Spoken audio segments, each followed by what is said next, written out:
drive cycle analysis, and this will be presented by Sri Robindro L, and he is presently working as principal scientist, and he's also taking the charge of head for EV technology area, which is under CSIR, which is Council of Scientific and Industrial Research at Indian Institute of Petroleum.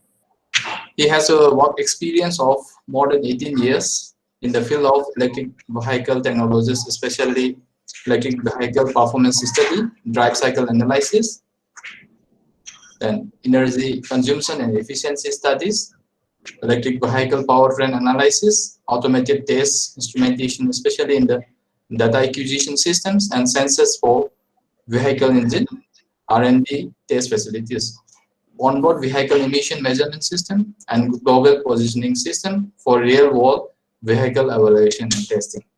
He has presented many international and national journals and also attended many conferences, both national and international. He has carried out specialized training at Belgium, Germany, and Japan for specialized training on various automated test systems and vehicle emission measurement systems during the year 2004 to 10.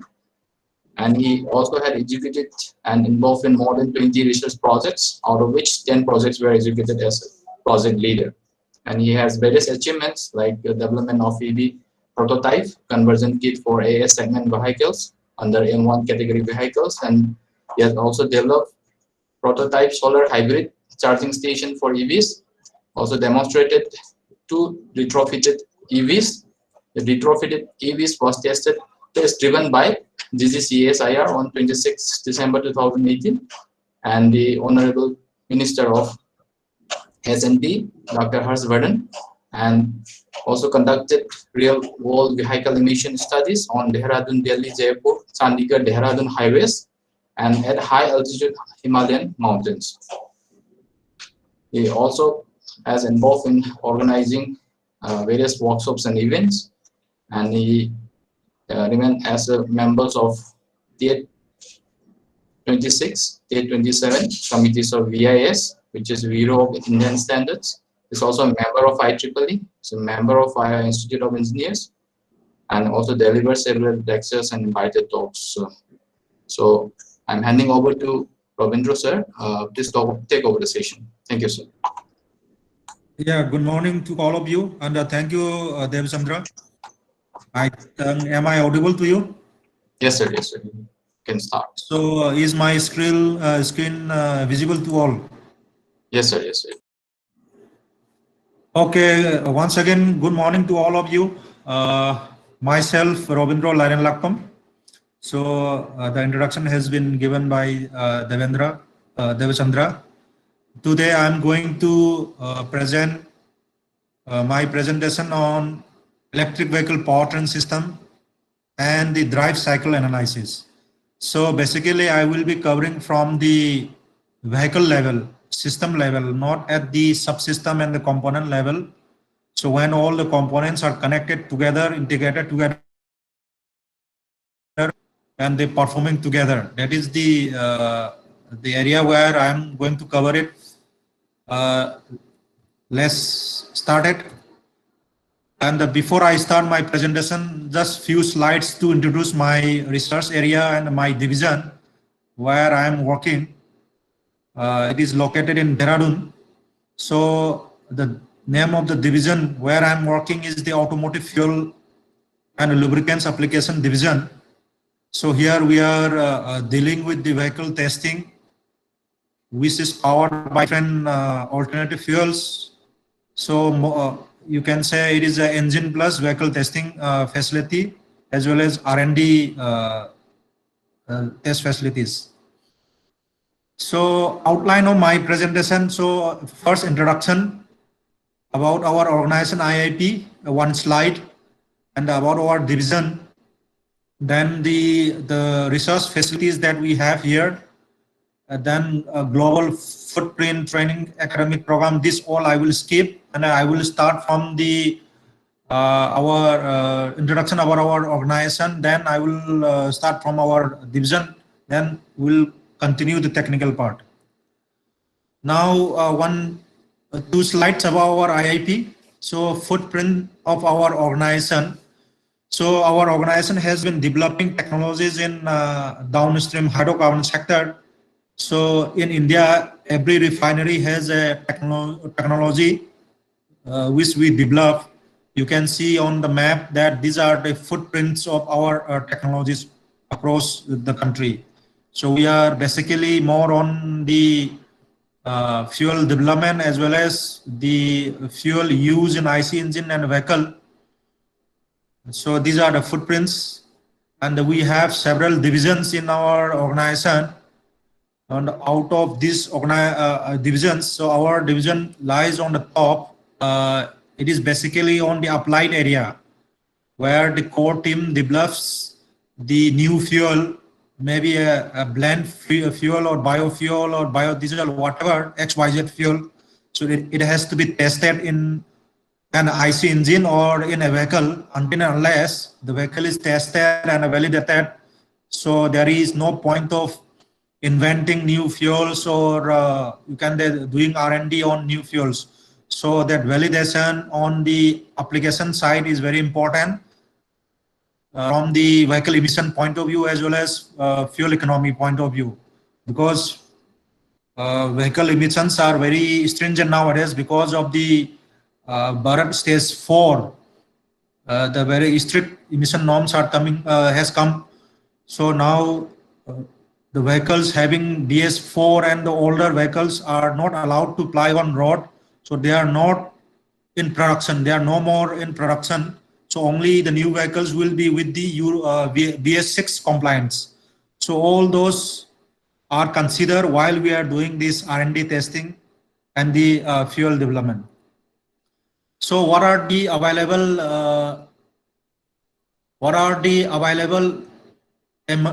emerging energy options? As you all know, we have gaseous fuel like CNG, LPG, then biofuels like biodiesel, bioethanol. Then next generation fuel is the hydrogen fuel cell. Then we have solar and wind energy, it is renewable energy. Then next comes the hybrid energy options. This combination of solar, wind, and the biofuels. This is one of the area we are working. So here you have to have the hybrid controller. So somebody who are very strong in the power electronics and the embedded system development, then they can combine together and make a team to develop the hybrid controller. Then about our division.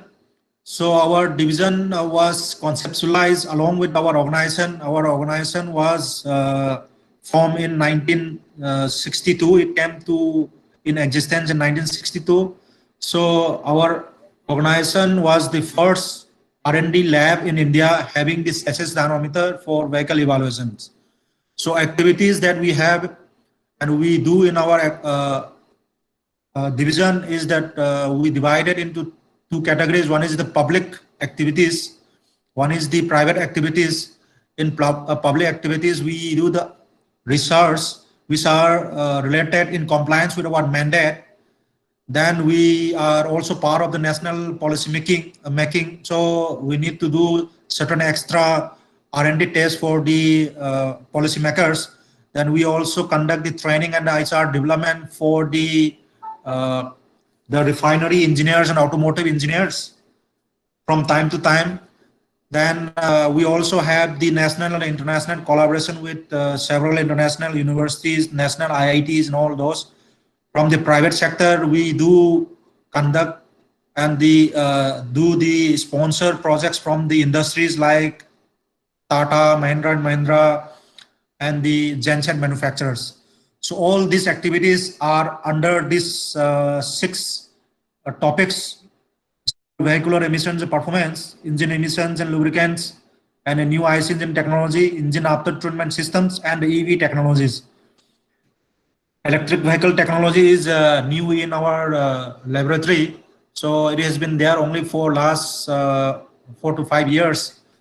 So now as we talk about the electric vehicle technologies that we are doing here. So I will cover some of the important areas. And then research facilities that we have in our division. So we have two chassis dynamometer. We call it chassis test cell for vehicle testing. For IC engine testing, we need the emission analyzers to measure the vehicle pollutants coming out of the vehicle tailpipe. So we need the analyzers and a setup like this. So this I am not explaining, but chassis dynamometer is the basic test facility required either for EV or IC engine vehicles.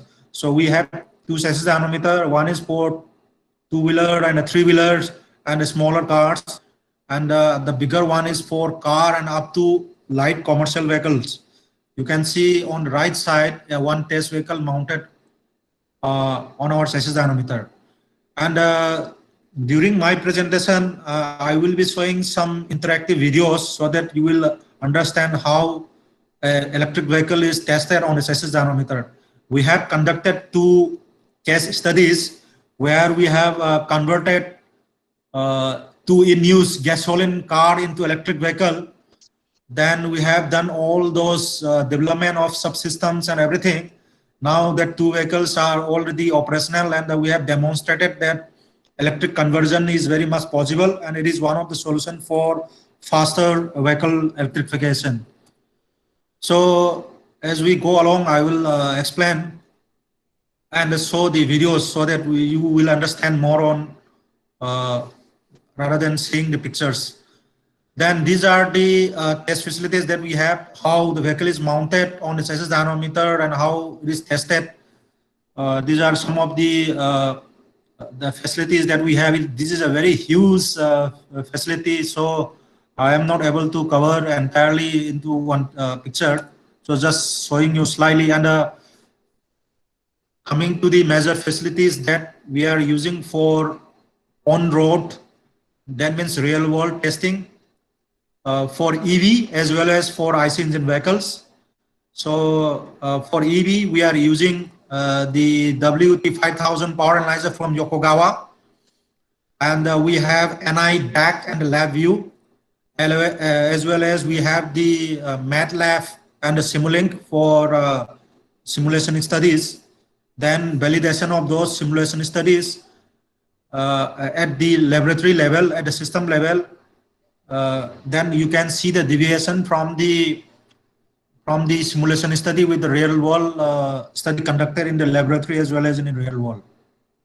This is how we can do the R&D. And from the picture you can see on the bottom left, it is the onboard emission analyzer for the IC engine vehicles. This is the equipment used to measure the real driving emissions.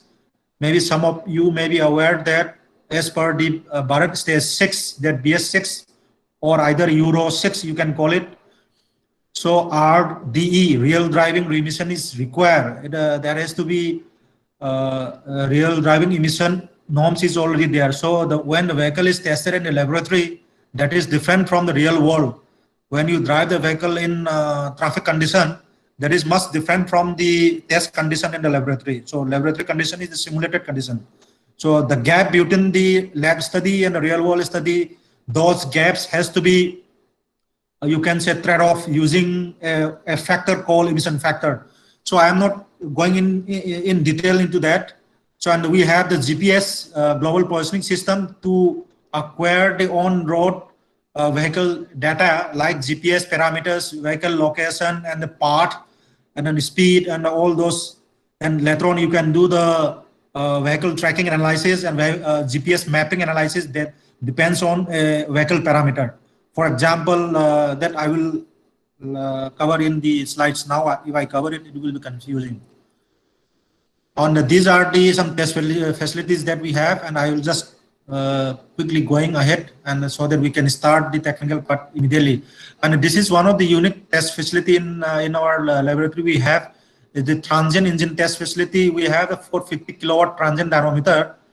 This dynamometer can be used either to test a bigger IC engine or bigger electric motor.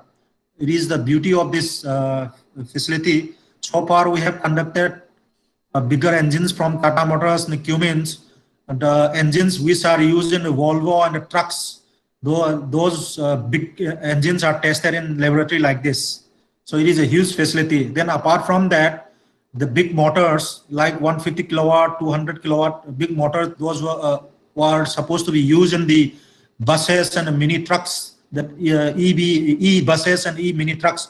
Those electric motors can be tested using this transient dynamometer. Then we have a team for field trials. Now coming directly to the electric vehicle part. So what are the alternative technologies available for the road transport? Then as you see, the CNG and the LPG is one of the options that we are already having it. Why we are using and why we are going for alternative technologies. It is to save the fuel and to reduce the vehicle pollutants from the vehicle tailpipe. These are the two very pressing issues and pressing problems for the government, because India imports around 80 to 85% of the total crude oil from other countries. There is the huge amount of money going out of the country. That's why government is targeting to reduce 10% of the fuel consumption. So to reduce the 10% of fuel consumption, so we have to work on the transport sector, the transport technology. That is why these alternative technologies are coming into the picture. So you can see on the top CNG, LPG vehicles. So I'm not explaining much on that. Now then in between that, we have hybrid vehicles. Hybrid means, as you know, it is a combination of IC engine plus the electric powertrain. So electric motor. So then it is intermediate steps. It is not the final solution. Final solution is the zero emission vehicles. That is either electric vehicle or fuel cell vehicle.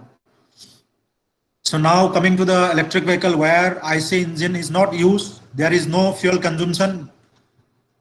Likewise, in the fuel cell, the energy source is from the fuel cell, and the source of energy is the hydrogen. In case of electric vehicle, your source of energy is the battery, where your chemical energy is converted into the electric energy.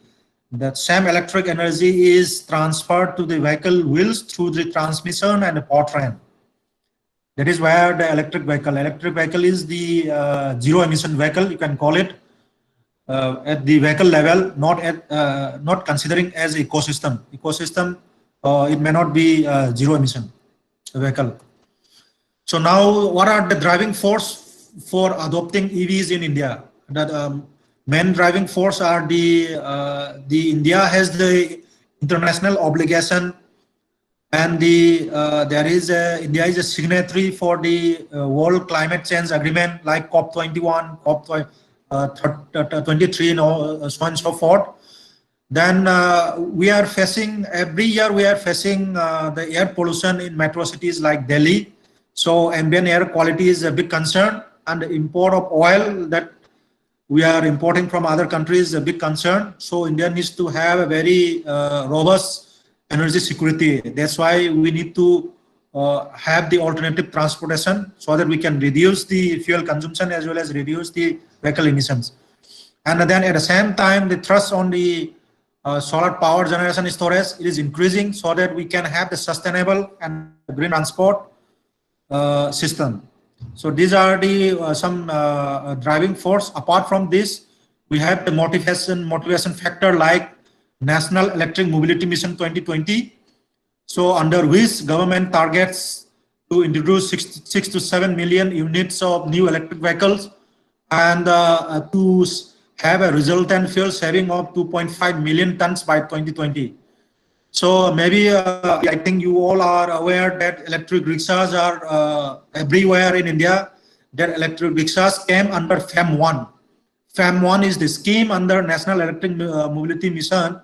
FAM means fast adoption and manufacturing of electric vehicles and hybrid electric vehicles. Now FAM1 was over last year. Now FAM2 is going on. Under FAM2, there are around 10,000 crores. So the FAM2 emphasize more on the charging infrastructure and increase the charging infrastructure so that the vehicle, the electric vehicle ownership is increased.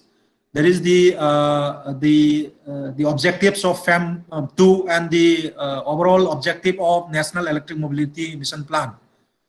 Then we are doing all this scheme and coming up with new EV policies and everything to have these three objectives: the fuel saving, energy security, and environment friendly. So there are so many EV policies has come up. Even the Delhi government has already announced the EV policy for New Delhi to become the EV capital of India by 2024, and there is going to be around projected to be around 5 lakh electric vehicles by the end of 2021. So these are the stepwise and phase-wise target and objective of the Delhi EV policies. Then we have the global warming. So we need to reduce the carbon footprint and leave the future generation in safer hands. So I just skip it. So another motivation factor is the health. The health of the human population living in metro cities and the other metropolitan cities. You can see on the right top, it is one of the studies conducted by one of the health institute in New Delhi. On the left side is the healthy lungs, which has been less exposed to the air pollution. On the right side, you have a polluted lungs exposed to a polluted environment for a longer period of time. This is just an indication of how hazardous the vehicle pollutants are and the air pollution is for the urban population. So these are the main concerns. Whatever so we are doing, we should be concerned of our health. Health is the top priority. Human life is the paramount of everything. So you can see that even in India, the phase out vehicles, those who are already the phase out vehicles were still plying on road, still operating, like Maruti 800, Maruti Zen, you name any, Centro. Everybody is operating these vehicles. Around 15 years old, 20 years old vehicles are still operating because we don't have alternative technology. That is the reason. That is why in IIP we have converted these such pollution causing vehicles into EVs. Why we have done that, I will come to that. And there is already gazetted notification from Indian government, from the Ministry of Road Transport and Highways, allowing to convert the pollution causing gasoline or diesel vehicles into pure electric. So government has already allowed it using a EV conversion kit. That is where we are working on. And now we are coming to the different powertrain systems of a EV, of a vehicle in general. Then we come to the EV, the difference. You can see from the diagram that IC engine vehicle, you can see the powertrain is very simple. You have the fuel tank, then you have the IC engine.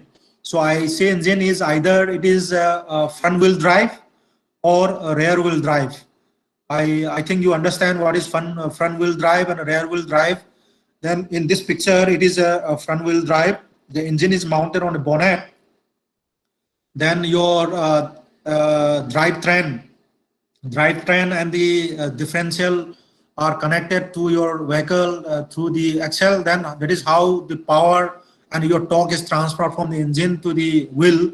And you can see here in the parallel and the serial hybrid.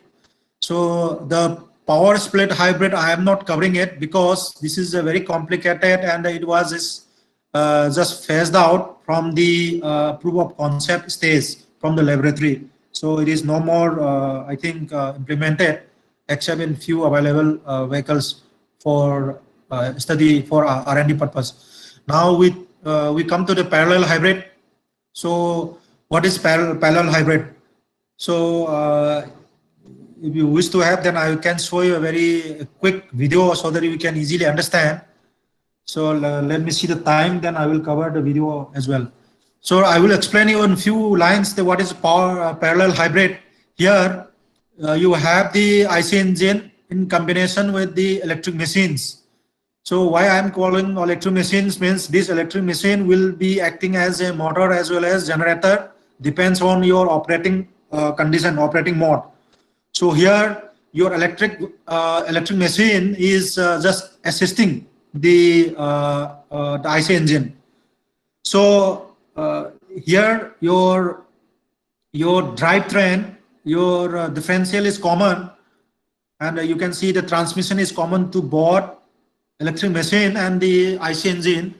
So here your electric machine is just assisting. For example, like you have the electric E mode during city driving. Then on highway driving, it will be switched over to IC engine, where this is more fuel efficient. Then coming to the serial hybrid, you can see the difference. In serial hybrid, only the electric motor is connected to your drivetrain, your transmission. Your IC engine is not connected to the transmission.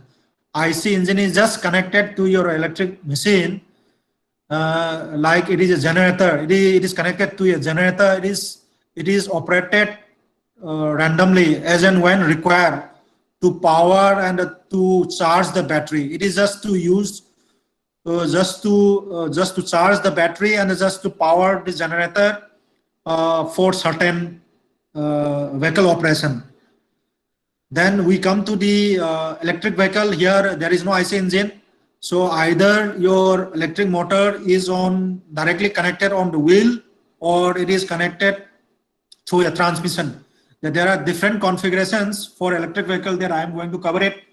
How different drivetrain configurations are there for an electric EV. So it is just a fundamental difference between different powertrain of a vehicle. So vehicle can be IC engine or hybrid or electric vehicle. This picture shows that.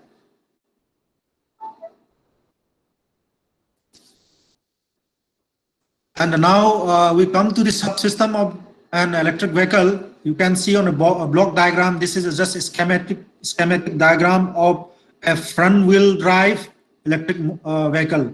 So here you can see the front wheel, and you have a reduction gear. Then electric motor is connected to your reduction gear. It is a single speed reduction gear. So that also I will cover what is single speed and a multi-speed and a multi-gear and a single gear, that I will cover in one slide. Then you have the electric motor, and now the electric motor is controlled by your motor drive system. It is a motor controller plus inverter. Then your power is drawn from the battery through the controller, and it gives to the electric motor. Then you have a DC-DC converter. From this battery will be having a higher voltage and a higher capacity. So you need to convert those higher DC voltage to a lower DC voltage. Why? Because the in-vehicle infotainment and other instruments, you need 12 volts. So you need to have a DC-DC buck converter so that your in-vehicle appliances and equipments are powered. Then you can see how these subsystems are positioned inside the vehicle. So battery, either you keep it on the chassis or on the back side of the vehicle. So you have different options to position your electric motor either on the front wheel or rear wheel. There are different configurations. These are the major subsystems of an electric vehicle. One is the electric motor drive, battery, DC-DC converter. These are the major subsystems of an electric vehicle. Then now we come to the different vehicle drivetrain configurations.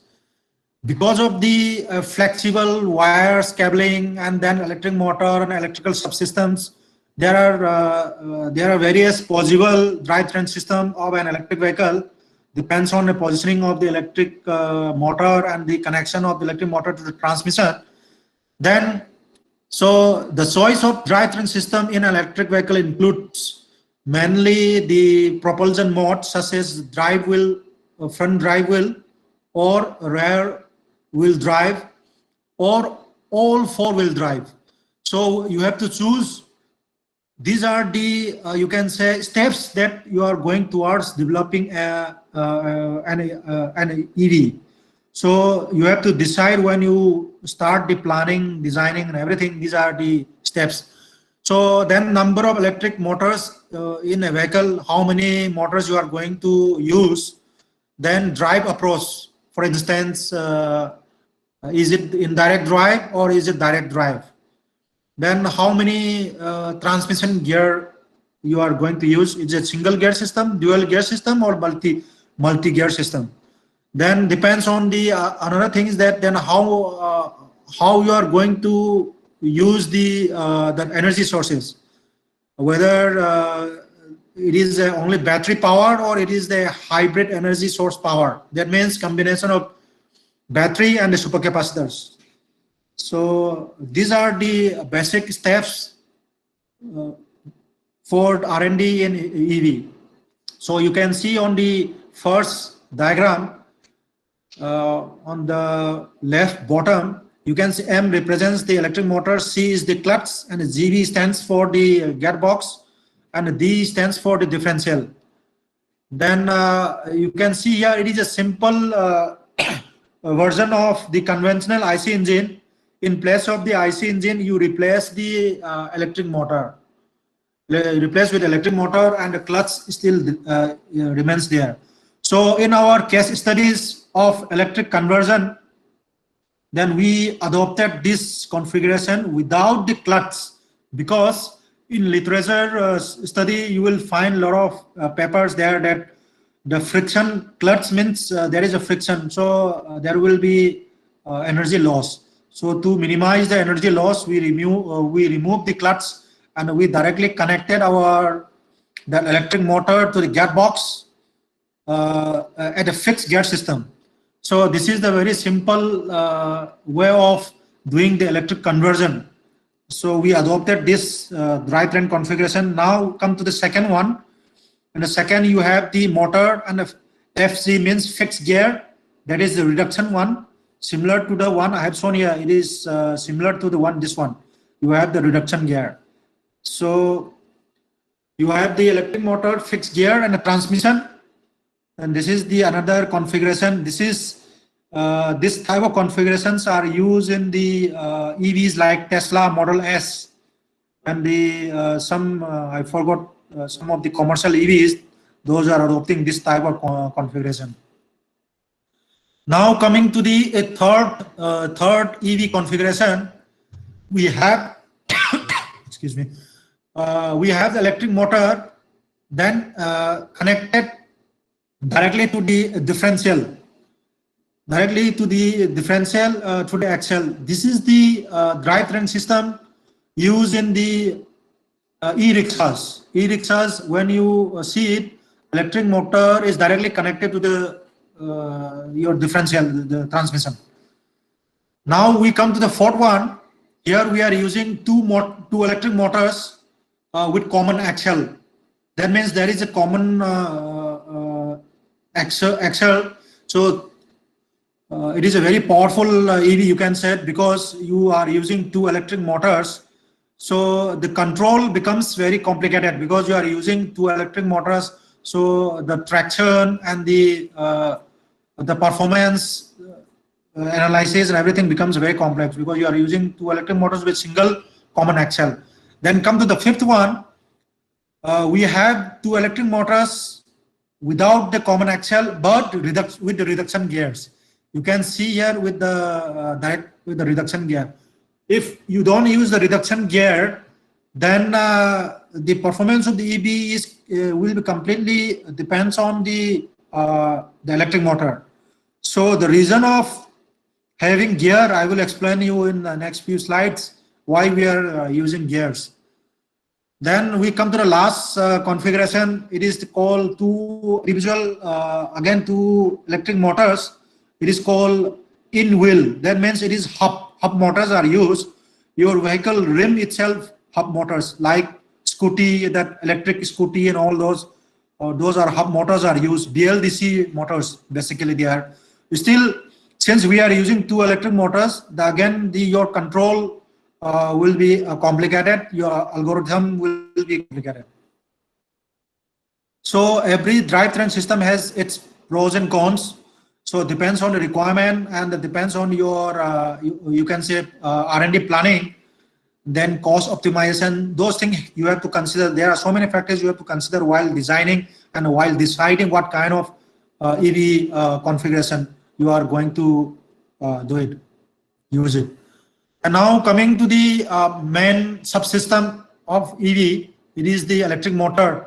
So I am not going to explain much in detail, because you are all expert of this subsystem and electric motors and everything.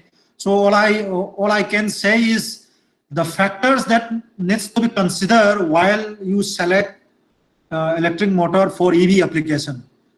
So factor you need to consider is the frequency of start and stop that you need to consider, the high rate of acceleration and deceleration that you are going to experience in real traffic condition. Then third one is the high torque and a low speed that you need for hill climbing. Then low torque cruising, that means for high speed you need low torque but high speed, high RPM. So those things, and then you need very wide range of operation, like from slow speed to high speed. So that's why these are the challenging areas for electric motor designers and developers. So for our case studies and for our electric vehicle research, we adopted induction motor. Reason being, there are so many advantages of having induction motor, because we are not using permanent magnet motor, because permanent magnet motors, they use rare earth material, which is again imported from other countries. So our main focus, you can say, main agenda of our research direction is to have import substitution. So to reduce the import, we are trying to use technologies which use very minimum imported components, or if possible zero imported components. That is the reason why we adopted the induction. Even though the PM motors have certain advantages like power density and all those, and we adopted the induction motor, then once we select the motor, then you need to consider the selection of the motor control techniques. There are different motor control techniques like scalar control and vector. So scalar control is control system is auto cohesion. So we adopted a vector control system. Among the vector control also we have the direct torque control and the field oriented control. Under the field oriented control, we have two types of field oriented control. One is the direct and one is indirect. So we use indirect field oriented control because the motor we are using has inbuilt rotor encoder, which will give you the rotor flux angle and rotor position and rotor speed. So these are required to control the induction motor under the indirect field oriented control system. So we adopted the indirect field oriented control system, and we selected the induction motor and the IFOC, the indirect field oriented control. Now the torque and the speed characteristic of an EV motor is very important, because as per the test legislation, then you have the 1 minute, 30-minute test, and then 30-minute T means torque for 1 minute and a torque for 30 minutes, and the power for 1 minute and power for 30 minutes. So maximum power for 30 minutes, those are defined already in the legislation and the test procedure.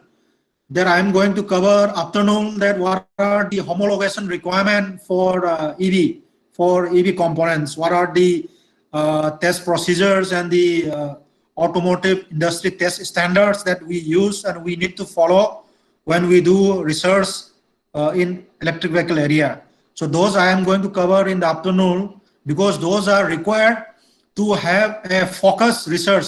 Otherwise, your research will be diverted unnecessary and it will be wastage of time and resource. So we need to focus in compliance with the standards. So standard is in front of us, there is a proper direction, then we have to plan our research. So this this characteristic will shows the typical characteristic of an electric motor, the torque and the speed, that I am not going to explain because you all are expert in this field, professor and lecturers. So I think all I can say is only at the high speed you have the constant power. So this, please remember this, at high speed you have the constant power. That means electric vehicle is going to have a higher energy consumption at higher speed. That means electric vehicle is going to be very suitable for city driving. It is going to be very energy efficient for city driving condition, and it is going to be a little less energy efficient on the highway driving, because on highway driving you need speed, high speed, but constant power is there, so constant energy will be drawn from the battery.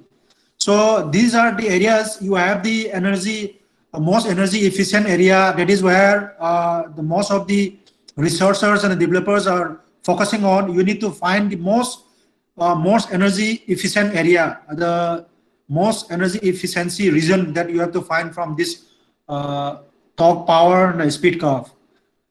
Depends on your that R&D planning and the research. Now coming to the why we need transmission and gear in an electric vehicle. So this this slide will explain you why we need that. For example, let's start. So at the left top you have the electric motor. So this black represents the electric motor, the current shaft. This shaft you have it, and then you connect to the transmission gear, and you have the electric motor torque. Then Ix represents the gear ratio of these two gear. Then the torque on this transmission is represented by Tg. So Tg is equal to your gear ratio into the electric motor torque. That is how you are calculating the torque at wheel. So this is the series of torque calculation, and at the end of the torque calculation you have the torque at differential. So torque at differential is nothing but your gear ratio at this transmission. Then this is how it is calculated. So it is very simple. So if you have the multiple gear, then you have the multiple gear ratio and the torque will be higher. But disadvantage of having multiple gear is that there will be extra mass. Then extra mass means more weight, then more energy consumption, and then more materials. More materials means more cost. Cost will be, additional cost will be there. Those are pros and cons that you have to do it, and you have to see the trade-off between how things are done, and depends on your requirement of EV and the design parameters.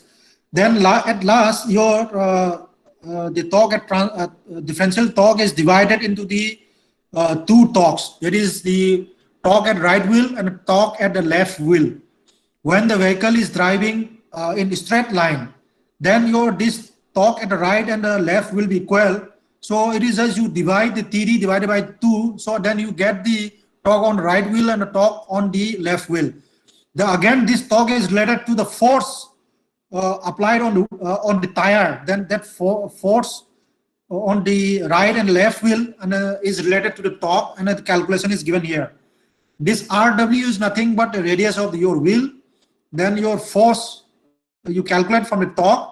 This is how the whole gear ratio and the torque is related in a transmission. Either it is a IC engine or electric motor. For now, just I am showing the electric motor torque transmission to the wheel. So this is how it is. So I would like to show you one video. It will give you some idea that how a multi-gear system looks like, how the complicated and the why the additional cost, additional mass, everything you will understand. After seeing this, I'm just show you one video. So Devachandra, can you hear me? Yes, sir. Yes, sir. We are following. Okay, so I'm just showing the video. Or simply Can you see it? Yes, yes, we can see. Gearbox has been serving automobiles well for many decades. Today, it's the most popular form of transmission. We'll give a conceptual introduction on the workings of an actual manual transmission with a reverse gear. Is why transmission is required in an automobile. Generated by the engine flows through the transmission before it reaches the drive wheels. The function of the transmission is to control the speed and torque available to the drive wheels for different driving conditions. If you want to climb a hill, you need more torque. By reducing the speed at the transmission, we will be able to achieve higher torque for the same power input. If the torque demand is low, we can increase the transmission speed. Look at its inner workings. Transmissions work on the simple principle of gear ratio. The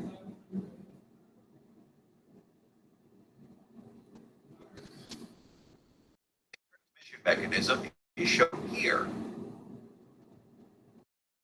Input and output shafts are connected through a counter shaft.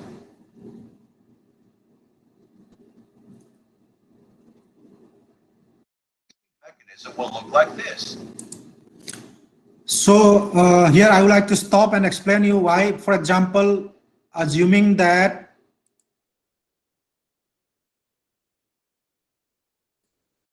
Mechanism will look like this input gear is from the electric motor. You have the gear with a less number of teeth, and you have the counter gear which has a more number of teeth.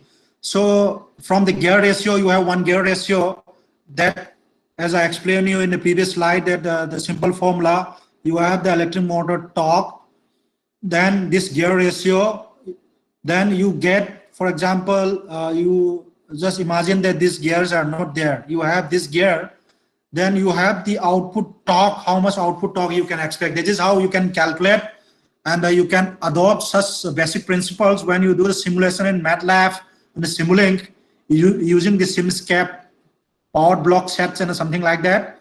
Then these are the basic fundamental study before you are going to the practical experiments. So these are very basic requirement that you need to do it and consider it when you work on the vehicle level, system level. So I'm not playing fully because it is. I think you have understood how the multiple gear transmission system. Then in a single gear, we don't have all these gears. You have only two gears. Single gear means you have the gear connected with the motor, and you have the gear connected with the transmission. These only two gears you will be having in the single speed and a single gear system. So all other will not be there. This shaft will be directly to the differential. This shaft will be directly connected to the differential, and then differential to wheel. So that becomes the single speed. In the dual speed, this is the dual speed. If you follow these red arrows, this is the example of dual speed. And when you have the multiple speed, by sliding the gears, we can achieve different transmission ratios. now it becomes the multiple speed now. How from one gear to another gear is shifted, it becomes the multiple speed, multiple gear system. More specifically called a sliding mesh transmission. They are good for controlling the speed, but they have an inherent. Now, in this case, if you see the red arrow, your electric motor torque is connected to the transmission torque. This is where we call it direct drive. So this direct drive is applicable for something like scooty, those who are having the hub motors, because those are low power vehicle. Then you can directly have the direct drive system. You don't need any gear there. So the reason for having gear that you have understood from the explanation we have given, to play with the torque and the speed. That is why we need to have multiple gear. For the hub motors and for the scooties, then smaller vehicles, we don't need gear. multiple gear we need on direct drive system. It's quite tricky to slide from one gear. So I just skipped it with quit here, then come back to the slide.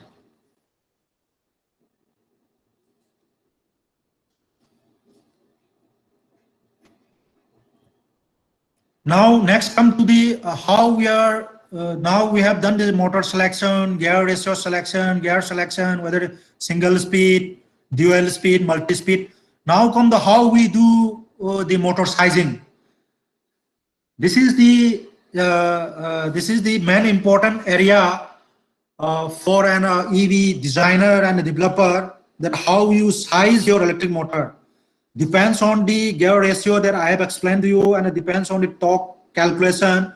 Then you need to size your electric motor, how much torque is expected with your design, the parameters and all those.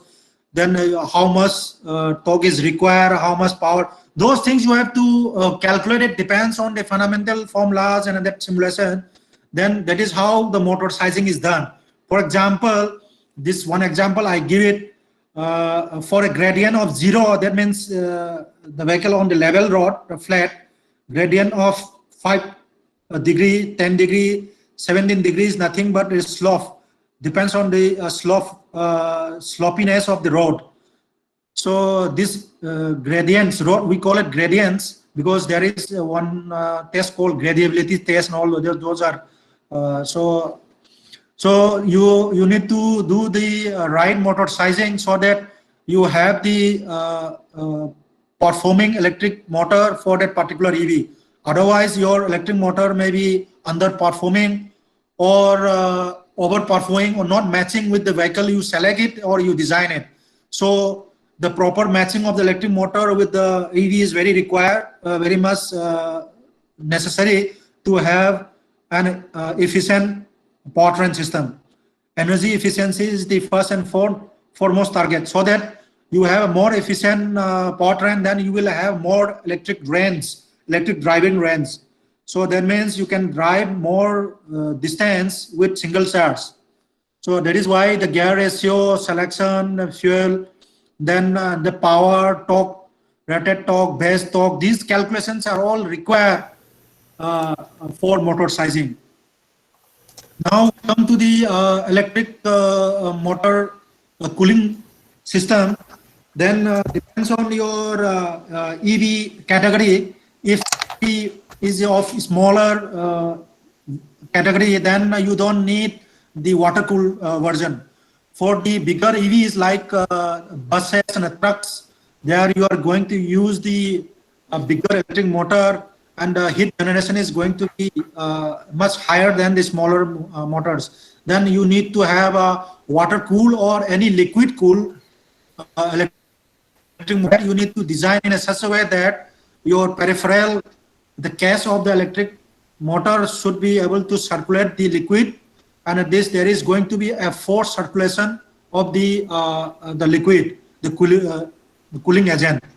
Then for the smaller vehicles like two-wheeler, three-wheeler, and four-wheeler small vehicles, then we don't need the water cool or liquid cool. Air cool is enough. There you need to design the fins properly, so your air circulation is proper and heat dissipations are proper.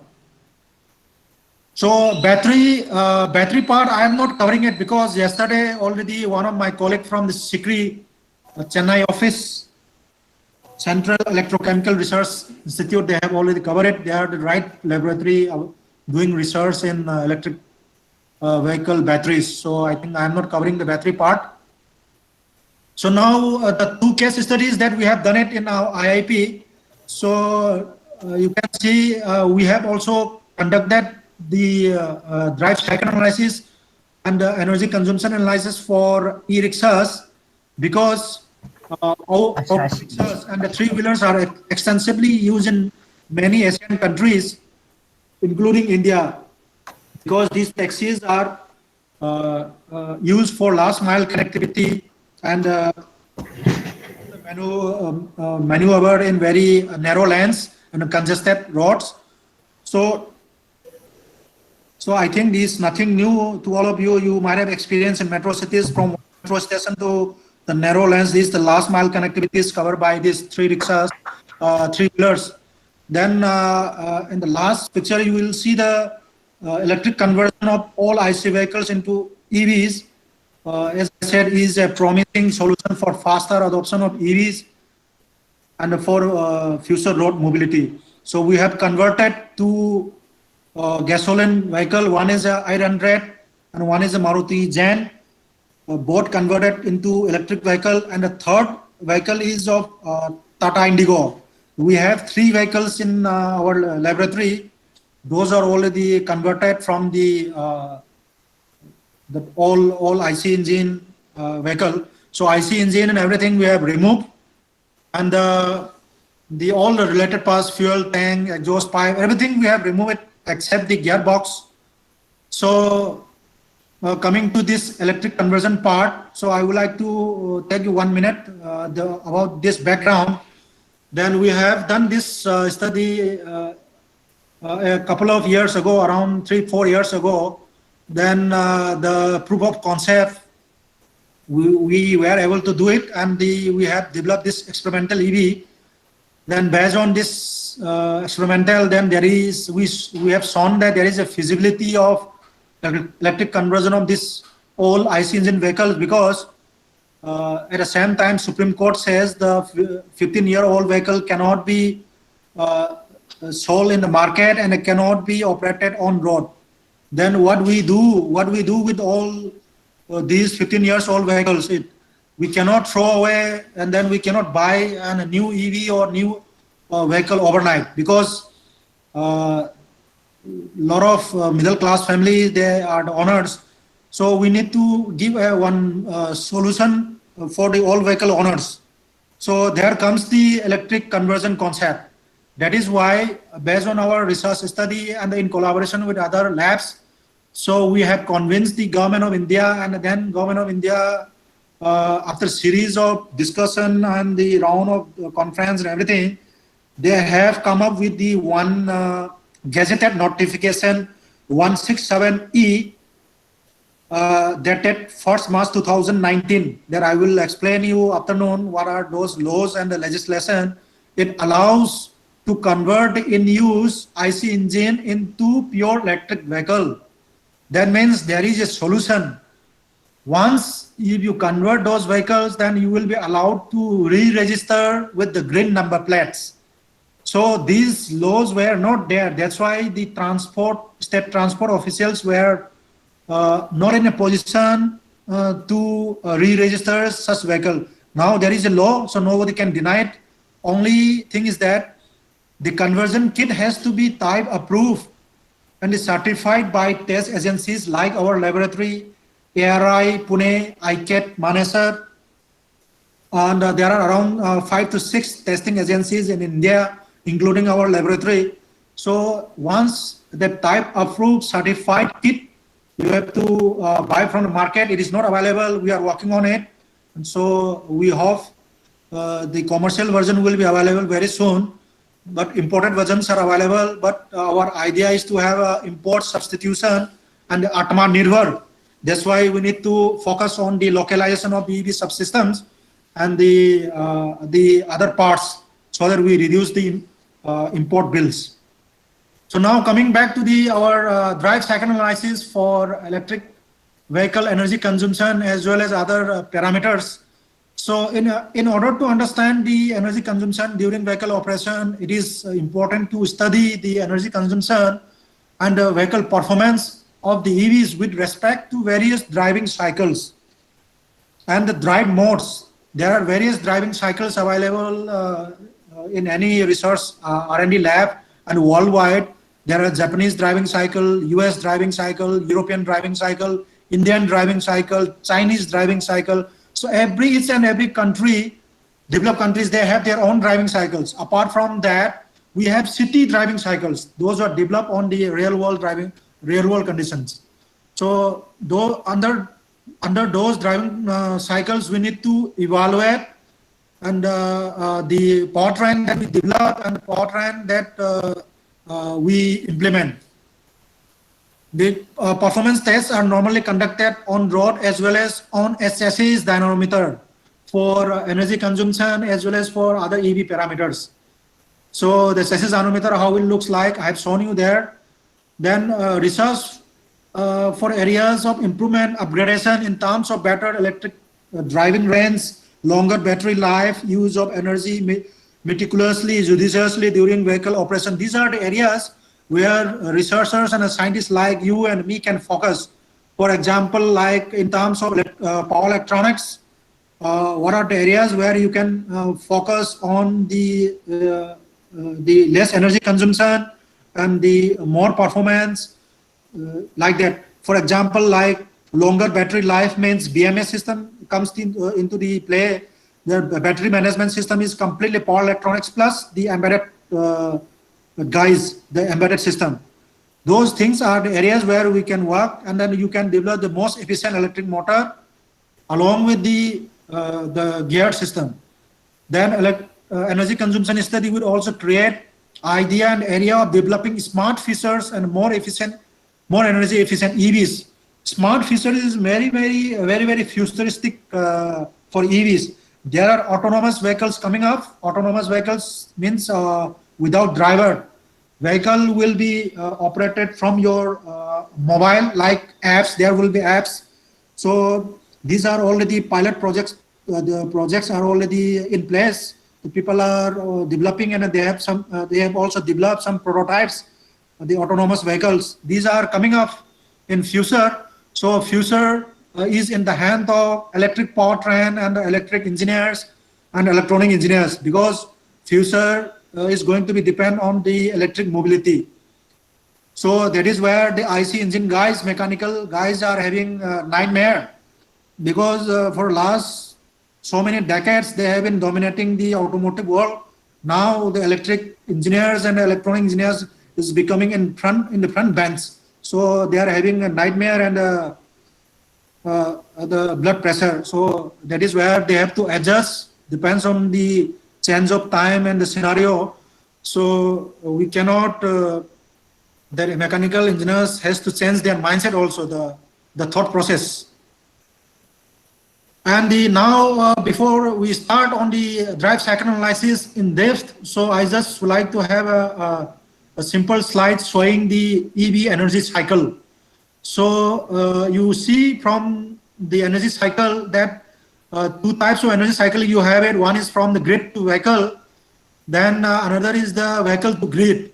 So grid to vehicle, you have the lot of energy sources, solar, wind, then you have a nuclear power, hydro, and everything that comes on the public grid. From the grid, you have the distribution line, then domestic line, then through that it comes to the domestic. Then at domestic you have the inverter and the rectifier circuit. Then you convert it to the AC, DC, DC, AC, and then DC, DC, all those, and then come back to the battery. Then from battery, then wheel. These are the complete energy cycle. Then in the reverse way, you go back to the vehicle to grid. This is applicable for heavy duty vehicles, not for smaller vehicles like trucks and the buses. You have the huge 100 kilowatt batteries and 150 kilowatt batteries. Then once it is charged at a metro cities at a facility, then this vehicle can be driven at the remote areas where you don't have the power or electrical infrastructure. Then it becomes the source of energy. Then it can power the remote area and facilities or maybe house. Then it can also give it back to the grid through the regenerative braking and all those.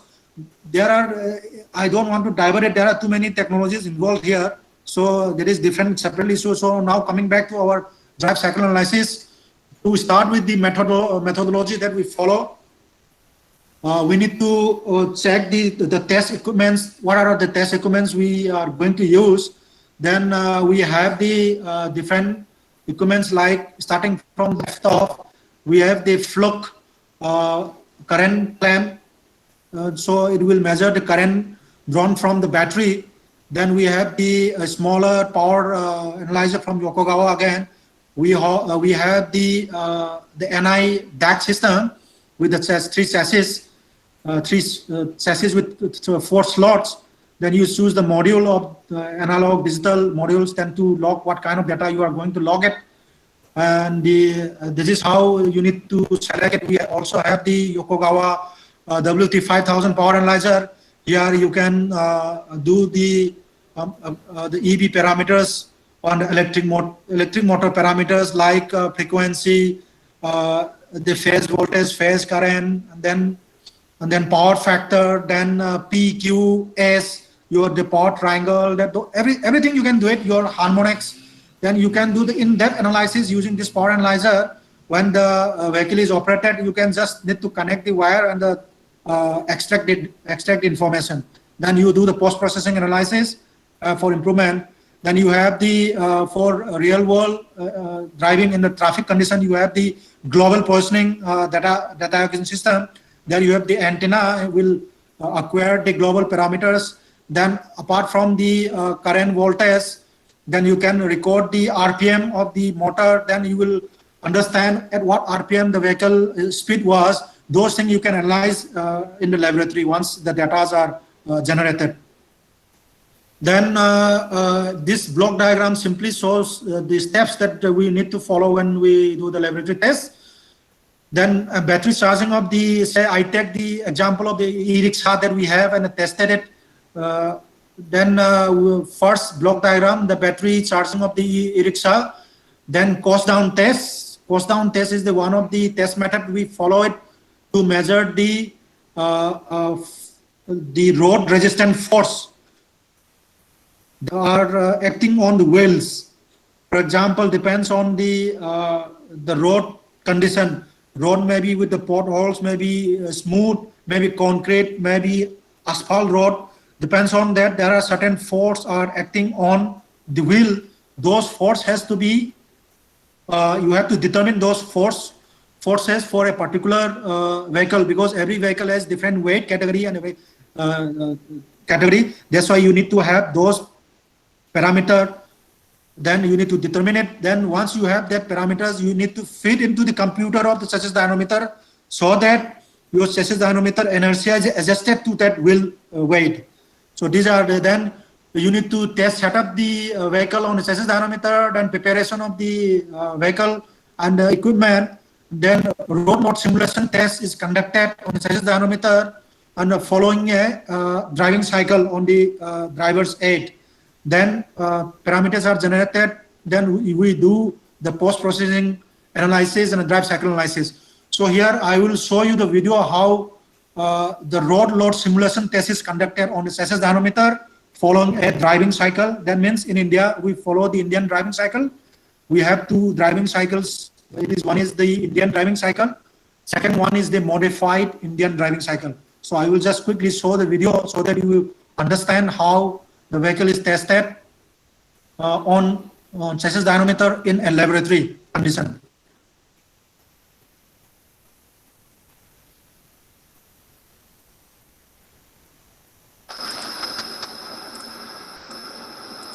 Devachandra, can you see the video? Yes, sir. Yes, sir. We can see the video. Okay. I hope it is visible to all, right? Yes, yes.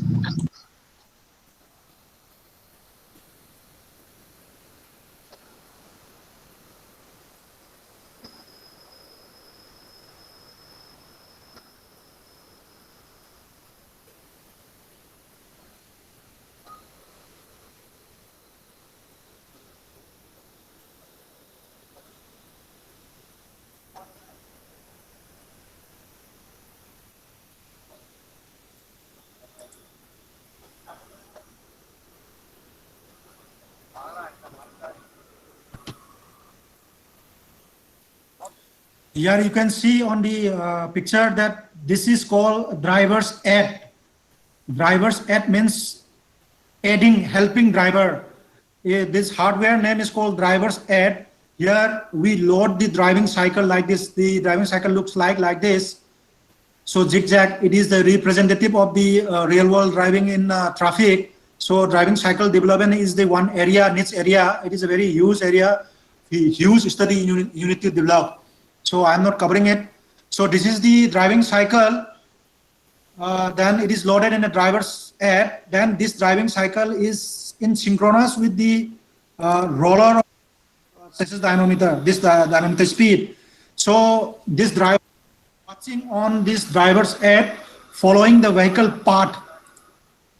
There is a vehicle speed profile. This red, the driver needs to accelerate, decelerate, applied brake, follow the speed path. So for example, so now he is not driving, the driver is in the idling condition when he stopped. So now speed is picking up, so he will start driving it. See, now vehicle is started picking up the speed, so to follow the speed curve, speed graph. Then, and this is the blower, we call it. It's also synchronous with the roller and the speed of the vehicle. It simulates the aerodynamic drag when you drive on road. The wind that you face it when you drive on road, that condition is simulated by this blower, and it has two purposes. One is the cooling of the either engine or the motor that you have in the vehicle, like as if you are driving on road, you face the wind resistance. So that part it is simulated by this blower.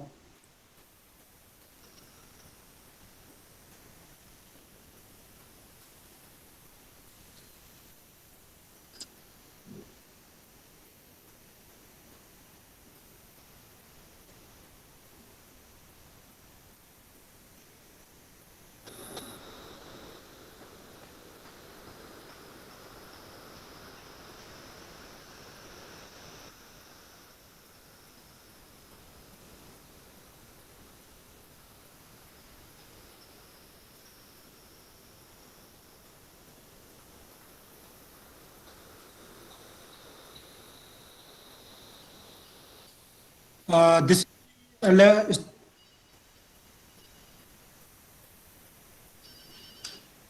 just, I'm sorry, I hold on. There, I am in a meeting. This is how you do the testing in laboratory, the testing of an electric vehicle. Then your the motor parameters and the other EV parameters are locked using like this, the power analyzer. So this power analyzer will be recording it. Either this smaller power analyzer you use it, or the sophisticated WT5000.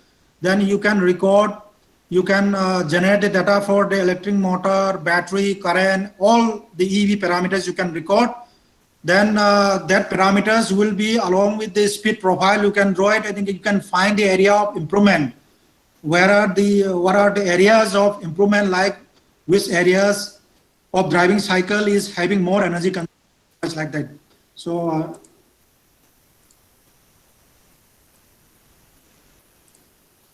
now coming back to the presentation, this is how the cost down everything is done. So this is the just scripted that F0, F1 and F2, that resistance force, how it is calculated. So I will just explain you briefly.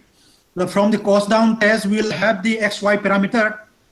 From the XY parameter, we have the second degree polynomial equation like this. Then from this, you by using the least square method and the curve fitting, then you can get the coefficient values. So we get the coefficient values of F0, F1 and F2. These values are fed into the computer of the chassis dynamometer, so that your inertia, the roller inertia, is adjusted to that vehicle, that particular vehicle. So these parameters will be changing for each time you change the vehicle. So for every vehicle, the parameter will be changing. Now, yeah, this slide will explain you what are these parameters. So this F0 is the main traction force, the rolling resistance, and F1 is the equivalent losses related to the chassis dynamometer. So this we are not consider when we do the test in laboratory, because the angle is 0 at the flat. So this angle is considered when we do the real world testing, when we have the gradient like 5 degree. For example, when you are climbing on a flyover bridge, then you need to consider those things. Then WG is the vehicle reference weight. Then this weight we need to measure using the vehicle weight management system. We have the digital vehicle weight management system. This part I will cover you in the afternoon, how the vehicle weight management systems are measured, and following which kind of standard. So these are the, then mechanical torque is calculated like this. And then there is indirect energy consumption. So we calculated the indirect energy consumption just by dividing the power by this the speed. Speed is the kilometer per hour. So the energy consumption for an EV is in watt-hour per kilometer. So to get the watt-hour per kilometer, you can divide the power consumption divided by the speed. So you get the calculated energy consumption. And there is one total electrical energy consumption, that is as per AIS standard 39, automotive industry standard 39. That total energy consumption is measured while you are charging the EV using a the smart energy system which have the data logging capability. So you can log the energy consumption data, complete the energy consumed for full charging. Then you divide that energy divided by the total distance covered. That is how we calculate it. Now then this is the data we get from our laboratory study. You can see the table that before the electric conversion, this vehicle was having this much of vehicle emissions, vehicle pollutants. So these are the standard regulated vehicle emissions that as per the norms by BS6 or BS5, BS4 and 6, those. So we have hydrocarbon, NOx, CO, CO2. They are in terms of grams per kilometer. You can see before the electric conversion, we conduct the test to have the reference vehicle emission data. So you can imagine that this much of pollutants are there. So then you can multiply for thousands of kilometers and how many pollutants will be there. So by this vehicle will. So this is how it is calculated, and this table shows you some brief and a summary of how the energy these energies safe, and the vehicle reduction is vehicle emission is reduced. Then on the left side we have the characteristic of EV speed and the current, the battery current. So you can see the red represents the speed of the driving cycle, the vehicle speed. That you have actually here two speeds are there. One is the driving cycle speed, that is the set speed, and you have actual speed recorded from the vehicle. This speed represents the recorded actual speed. So you can see that it is reaching around 40 km per hour, whereas the cycle has 42 km per hour speed. So there is a small gap, because that is the limitation of this electric vehicle that we have it. That is why we have gone for second version with the advanced induction motor with higher speed, so that these speed limits are covered. That is one of the limitation of our EV1 prototype 1 vehicle. And you can see on the top, it is the block diagram or block diagram of the complete powertrain system that we have done it. So we have done the system integration using all the subsystems. So we have checked the subsystems working together, the performance of them working together. Then here you can see one green one, IECO, that means hybrid control unit. So this is to control between the supercapacitor and the battery. So I'm going to go quickly so that time is, we have little time now. So we have also developed one prototype solar charging station. So these are as per AIS standard 39, 40, 41, 123. This I will cover in afternoon. So our second EV with the most advanced feature was tested by our own Union Minister, Dr. Harshvardhan himself. So he's our CSIR Vice President also. Then performance and the drive cycle analysis. So the driving cycle is characterized by 4 drive modes. One is the idle, acceleration, deacceleration, and cruising. So entire driving cycle is segregated in these four modal category.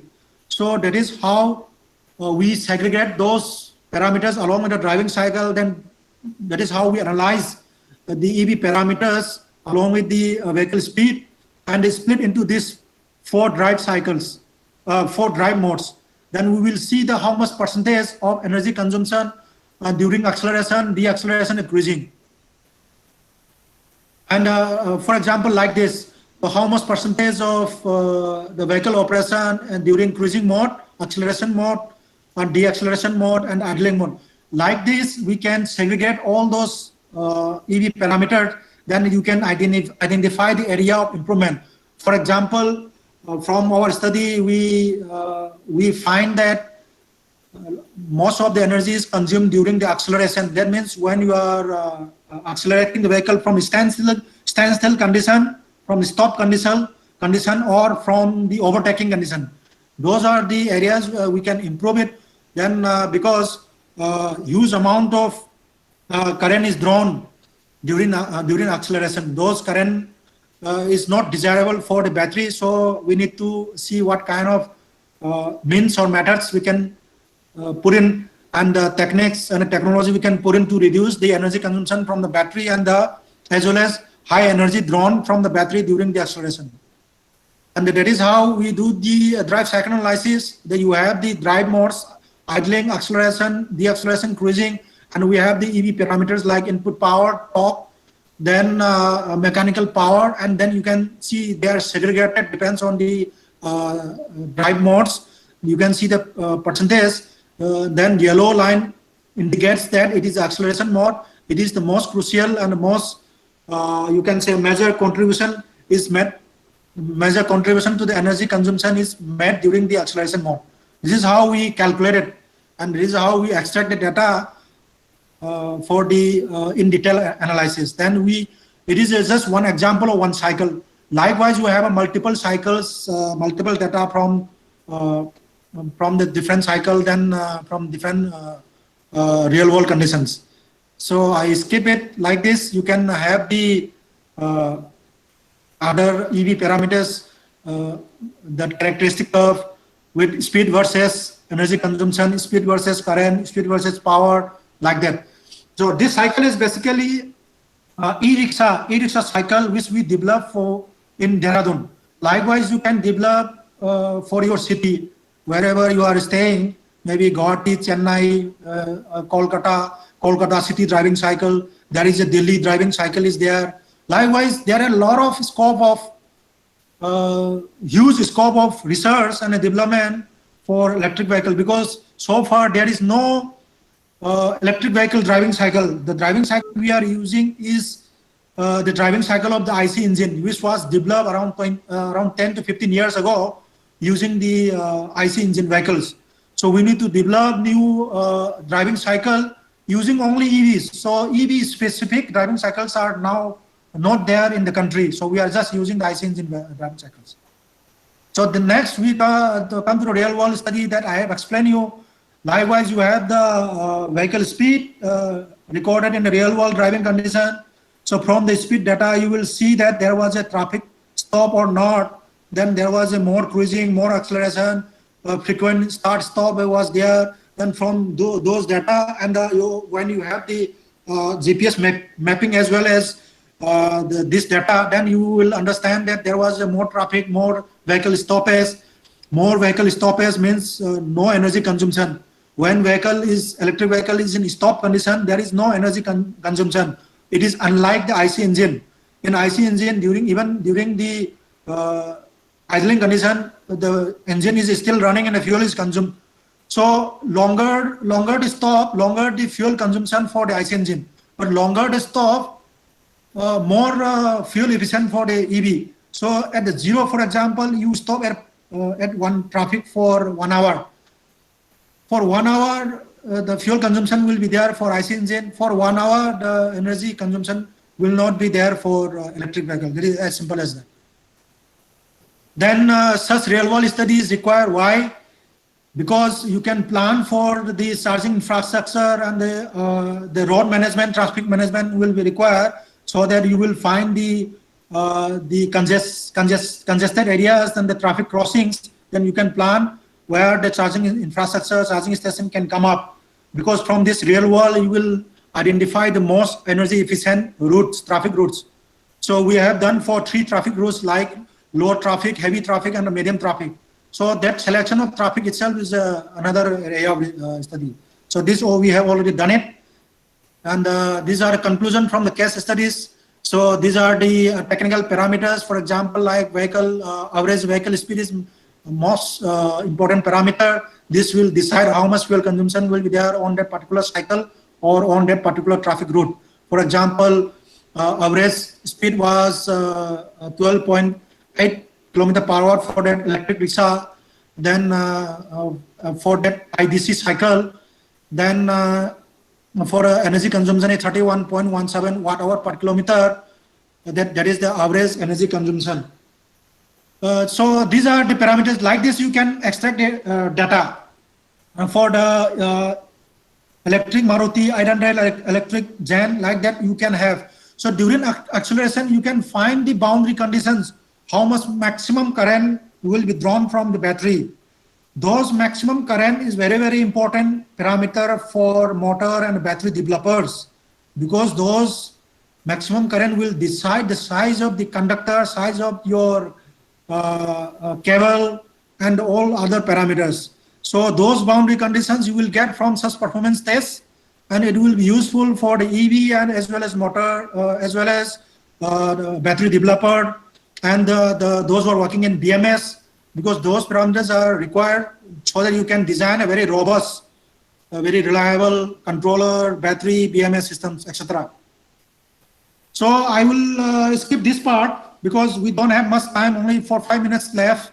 I will leave this around 10 minutes for questioning. So we have done some experiment for a supercapacitor also to study charging and the discharging of supercapacitor. So as I said, we can have the hybrid energy storage system, combination of battery and supercapacitors. This I will skip it. So we have done the experimental as well as real world experimental. So we have fabricated one supercapacitor bank and applied to the vehicle. So you can see 2 green cars. These are the 2 retrofitted vehicles. Now we have 5 vehicles. Out of these 5 old vehicles, these 2 are already converted. This Tata Indigo, the white one, is also converted. It is under evaluation now, under improvement and evaluation study. So conclusion. So now the COVID time, COVID-19 will stay for a longer time until vaccine is ready and available. At large scale, mass vaccination is required. So large scale unemployment is expected, salary cuts and everything. And at the same time, the privacy, the vehicle will, the public will avoid mass transportation, will prefer safer private transport. People will continue to use all IC engine vehicles, because I and you cannot change the new vehicle overnight. So that's why there is a very vast scope of electric conversion for in-use vehicles. Right now, as I speak, there are around 61 million in-use vehicles in India. You can imagine the market and the area and scope of research. Thank you very much for your kind and patient listening. And now the forum is open for question. And if you have any doubt, you can question and you can rise. Thank you very much, Devchandra. Thank you, sir. Thank you very much for such a beautiful presentation. And we have quite plenty amount of illustration in the presentations, and it was very interesting, sir. And also thank you for sharing your research works, including the testing facilities and all and also like it's a very I'm very happy to know that like we are trying to convert the whole IC engine system into electric vehicle. This is like unlike other countries, this is going to be a major breakthrough for us. And thank you so much. And I think the session can be open for the if anyone is having any questions in mind or any queries or any doubts. Sir, I can pick up one question from the chat box. Climbing on a mountain might require impulsive force. How that is designed in the driver circuit? So can you read in the chat box? One question is there in the chat box. Where is chat box? Okay, right. Question is by whom? It's Mr. Ravindra Kumar Pradhan. You can unmute and you can ask also. Ravindra sir. Ravindra Kumar Pradhan sir. Hello, sir. Yes. Yes. Yes, sir. Sir, off-hill driving actually might require some impulsive force. So how that can be designed in the driver circuit?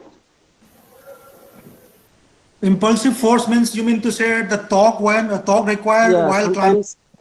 sometimes that need to be very high actually, and using the uniform speed or like that things we cannot climb on the mountain actually. Yeah, that's what I was covering you during that. That's why the gear ratio comes into the picture. So you need to choose the gear ratio in such a way that when you have the road gradient of 17 degree, do you know what is the road gradients? Those things I think you need to have the literature study. What are the road gradients and what are the gradability tests? So for example, like 10-degree gradient. So depends on the geographical locations. So you may face the different road gradients. So maximum can be 20-degree or maybe 30-degree, right? So the 100% gradient means 45 degrees, the 100% gradient. So depends on that you can calculate. The gradability test will decide you how much the torque is required for the electric motor for that application, for that EV application. So then there comes the gear ratio. So whether you need to consider only single gear ratio or dual gear ratio or multiple gear ratio. So gear ratio will, the gear will decide you the how much torque is required at will when you do the hill climbing. Am I clear? Okay, thank you, sir. I think well then that is the only question, and thank you very much sir. We are having you again in the second half at 3 p.m. So I hope if any other doubts are there we can still interact in the second half. So Yeah, thank you. second half we will have more time because it's already 1:30. So I don't want to stand in between you and the lunch.